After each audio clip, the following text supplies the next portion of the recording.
Alors maintenant qu'on sait que nos matrices de passage d'une base orthonormale vers une base orthonormale sont des matrices orthogonales, on peut définir ce qu'on appelle l'orientation d'un espace euclidien.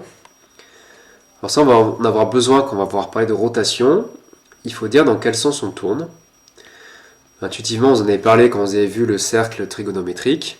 Pour définir les angles orientés, il a fallu définir un sens direct et un sens indirect.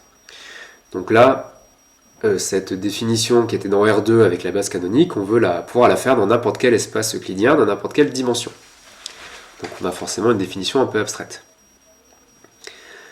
Donc, on va dire que orienter un espace euclidien E, c'est se donner une base orthonormale de E. Donc dans R carré, on prend la base canonique. Si C est une autre base orthonormale, donc on vient de voir que la matrice de passage de B vers C est orthogonale.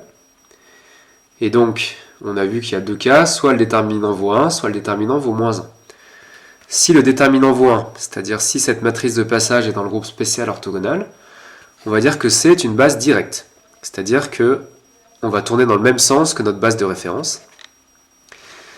Et sinon, donc le déterminant vaut moins 1, on va dire que notre base est orthonormale indirecte. Donc là, c'est qu'on tourne dans l'autre sens. Donc là, on se place par rapport à cette base orthonormale de référence.